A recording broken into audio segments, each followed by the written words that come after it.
दोस्तों, आप लोग अतिक्रमण के बारे में तो सुना ही होंगे। सड़क को रोक लेना, अवैध निर्माण कर देना और कोई भी सरकारी जगह पर अवैध निर्माण कर देना और बाद में बहुत सारी समस्याओं का जन्म इससे होता है। आज के वीडियो में हम लोग बात करेंगे कि देश का सबसे बड़ा अतिक्रमण हटाओ प्रक्रिया के बारे में। और ये जो प्रक्रिया है वो है अहमदाबाद महानगर निगम का। उसमें चंडोल झील के आसपास, एक्चुअल में चंडोल तालाब है लेकिन इसका आकार बड़े हो जाने का कारण कई लोग इसे चंडोल झील भी कहते हैं और कई लोग इसे चंडोल तालाब भी कहते हैं। तो ये जो अतिक्रमण का जो एरिया था, आप सुन के दंग रह जाएंगे। 1,25,000 वर्ग मीटर तक का एरिया था और इसमें लगभग 3,000 कच्चे पक्के मकान का निर्माण हो गया था। और यही नहीं, इस अतिक्रमण के अंदर इसका जो मुख्य जो आरोपी है लल्ला बिहारी, जिसका असली नाम महमूद पठान है, इसने क्या किया कि ये केवल अवैध अतिक्रमण तक ही सीमित नहीं रहा। इसने अवैध तरीके से बांग्लादेशी घुसपैठियों को आधार कार्ड, वोटर आईडी सब कुछ बना कर दिया और उसके बाद इसे किराया इससे वसूलने लगा। और उसके बाद में यही नहीं, उसी किराए से लगभग 200 इसके ऑटो भी चल रहे हैं और उससे भी किराया कमाई कर रहा है। और उसके बाद में ये इसी के बीच में एक आलीशान घर भी बनाकर रखा था। अब चूंकि इतना बड़ा अतिक्रमण है और जब वो हटेगा तो हो हल्ला तो होना ही है।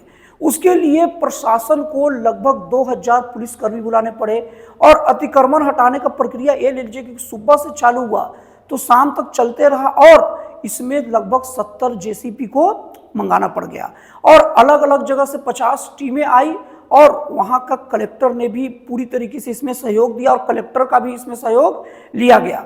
इस तरीके से ये अतिक्रमण को हटा दिया गया। अब अतिक्रमण जो हमारे देश का कोढ़ है, हमारे देश का एक कैंसर है अतिक्रमण। और ये अतिक्रमण जब भी हटता है ना तो अतिक्रमण जो किए रहते हैं वो कोर्ट चल जाते हैं। तो इस बार भी अब गुजरात का हाई कोर्ट गए और हाई कोर्ट जब गए ना तो हाई कोर्ट में जो सरकार के वकील की तरफ से कहा गया कि ये जो अतिक्रमण जो हटाने का कार्यक्रम चल रहा है ना, ये कोई सामान्य कार्यक्रम नहीं है। ये एक तरीके से राष्ट्रीय सुरक्षा से जुड़ा मुद्दा है, क्योंकि अतिक्रमण जो लोग किए थे, वहां जो लोग रह रहे थे, उसमें 900 बांग्लादेशी पकड़ाए गए, जिसमें लगभग 450 बांग्लादेशी के पास में कोई वैध कागजात नहीं थे। तो इस तरीके से जो हाई कोर्ट है ये सुनने से मना कर दिया और उनका कोई चारा नहीं बचा और इस तरीके से सभी के घर को पूरी तरीके से हटा दिए गए। और जो 900 जो बांग्लादेशी हैं उनसे भी पूछताछ की जा रही है, उनको हिरासत में भी रखा गया है। तो इस तरीके से अतिक्रमण हमारे देश में बहुत बड़ी समस्या है और अतिक्रमण हटाने के लिए देश के लिए बहुत बड़ा सोचने का विषय है, देश के लिए बहुत बड़ा चिंतनीय विषय है कि इन लोग कोर्ट जाते हैं, हाई कोर्ट जाते हैं, अगर हाई कोर्ट रिजेक्ट कर देता तो सुप्रीम कोर्ट जाते हैं और ज्यादातर मामले में सुप्रीम कोर्ट इनको अनुमति दे देती है।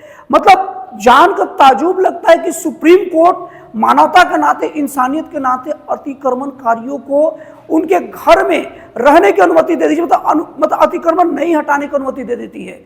इसका अगर उदाहरण देखेंगे तो अभी कुछ दिन पहले अभी उत्तर प्रदेश का एक मामला था जिसमें हाई कोर्ट अतिक्रमण को मतलब जो खिलाफ आवेदन था उसको रद्द कर दिया था, लेकिन सुप्रीम कोर्ट ने उस अतिक्रमण को मतलब जो रोक को जारी रखा और अतिक्रमण को रोक दिया।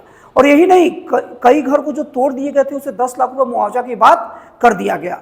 तो इस तरीके से देखा जाए तो हमारे देश में अतिक्रमण सबसे बड़ी समस्या है और अतिक्रमण को हटाया जाना चाहिए और कानूनी मामले में भी इसे अच्छे से रखा जाना चाहिए कोर्ट के समक्ष।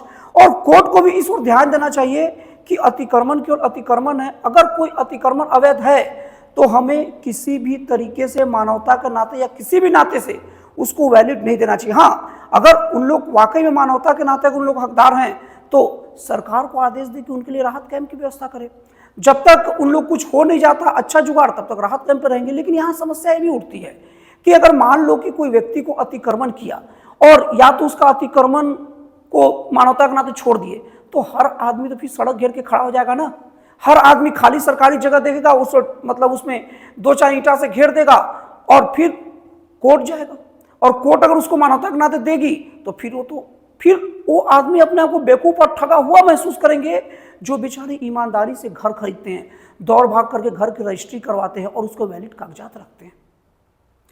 तो इस तरीके से अतिक्रमण किसी भी तरीके से नहीं है। और अगर जो मैंने सेकंड ऑप्शन बोला कि सरकार को अतिक्रमणकारियों को मतलब राहत देना चाहिए कुछ और तरीके से, लेकिन वो भी गलत है। ऐसे में क्या करेगा कोई भी व्यक्ति, क्या करेगा, आएगा और अतिक्रमण कर लेगा और अगर उसका घर टूट भी गया तो सरकारी राहत के अंदर चल जाएगा, ये भी गलत है।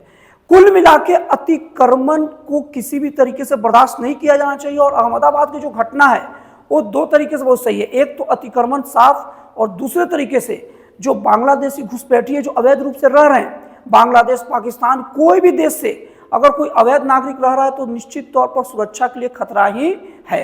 तो दोस्तों, आपको अतिक्रमण को लेकर वीडियो कैसा लगा, जानकारी कैसा लगा, कमेंट करके जरूर बताइएगा। तो फिर मिलते हैं अगले वीडियो में एक नए, एक जन कल्याणकारी और एक राष्ट्रवाद से प्रेरित नए विचारों के साथ।